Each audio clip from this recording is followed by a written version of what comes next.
আজি এটা পটলৰ ৰেচিপি লৈ আহিছোঁ আৰু ইমান সহজ হয় আৰু ইমান ইজি হয়। ষ্টিমত বনাম আৰু তাৰ কাৰণে মই ক'লা সৰিয়হ, বগা সৰিয়হ, অলপ পস্তদানা, 2 চামুচ পস্তদানা লৈছোঁ, অলপ বেছিকৈ লৈছোঁ মই, আৰু শুকান জলকীয়া লৈছোঁ।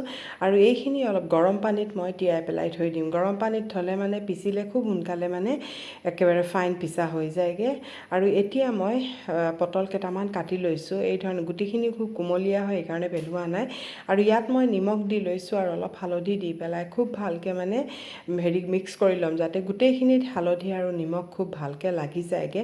আৰু নিমখ হালধি দি পেলাই বেছি দেৰি থ'ব নালাগে, নহ'লে কিন্তু ইয়াৰ পানীটো ওলাই যাবগৈ। আৰু সেইকাৰণে মই লগে লগে এই ধৰণে মানে কৰি গোটেইখিনিতে চাওকচোন ইমান ধুনীয়াকৈ লাগি গৈছে। আৰু এতিয়া মই গোটেইখিনিত মানে লগাৰ পাছত তাৰপিছত এতিয়া অলপ কেৰাহীখনত মিঠাতেল দি পেলাই এইখিনি মই ফ্ৰাই কৰি ল'ম। আৰু মই গেছৰ ফ্লেমটো হাই ৰাখিম, মানে খুব যাতে সোনকালে ফ্ৰাই হৈ যায়, ইমান সিজাৰ দৰকাৰ নাই। আৰু এতিয়া মই যিখিনি মই সৰিয়হ আৰু পস্তদানা মই তিয়াই থৈছিলোঁ, এইখিনি ফুলি গ'ল। এঘণ্টামান তিয়াই থৈছিলোঁ, ফুলি গ'ল। আৰু ইয়াত মই নহৰু আৰু কেঁচা জলকীয়া দি পেলাই আকৌ এইখিনি ভালকৈ পিচি ল'ম। আৰু এইখিনি চাওকচোন, এইখিনি পূৰা ফাইন পিচি লৈছোঁ। আৰু এতিয়া এইখিনি আমাৰ ভজা হৈ গৈছে আৰু অলপ লুটিয়াই মেলি দিছোঁ। আৰু এই ধৰণে পূৰা অলপ ধুনীয়াকৈ ভাজি মেলি, আৰু এতিয়া হালধিটো দিলে মানে খুব ধুনীয়া এটা কালাৰ এটা আহে।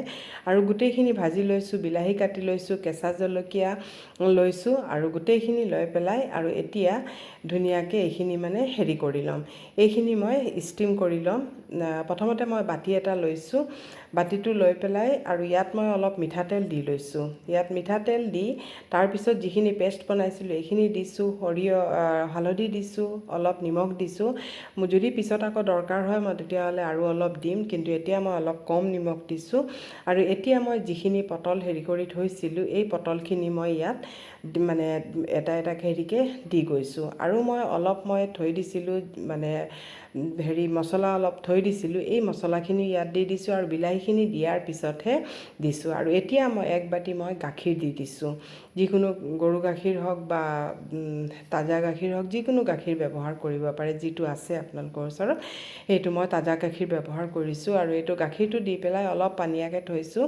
আৰু ওপৰত মই অলপ নাৰিকল দি দিছোঁ। সেইটো মই শুকান নাৰিকল ৰুকি থোৱা, আৰু অলপ কেঁচা জলকীয়া এই ধৰণে দি দিছোঁ। কেঁচা জলকীয়াখিনি দি তাৰপিছত ওপৰত আকৌ অলপ মিঠাতেল দি দিছোঁ। যেতিয়া কেঁচা মিঠাতেলৰ এটা মানে ফ্লেভাৰ আহে, খুব ভাল লাগে আৰু অলপ ধুনীয়া দেখাবলৈ শুকান জলকীয়াৰ গুড়ি অলপ মই দি দিছোঁ। আৰু এতিয়া মই ঢাকনখন লগাই পেলাই এতিয়া পানীখিনি এচক উতলি গৈছে, ষ্টিমত মই থৈ দিম এইখিনি পূৰা। আৰু এইটো এটা খুব হেল্ডি বুলি ভাবোঁ মই, মানে খুব ভাল লাগে খাবলৈ। এইটো যদি থাকে তেতিয়াহ'লে আৰু একো নালাগে, এইটোৰেই মানে পূৰা ভাতটো খাব পাৰি। আৰু চাওকচোন কিমান ধুনীয়াকৈ এইটো ৰেডি হৈ গ'লগৈ আমাৰ।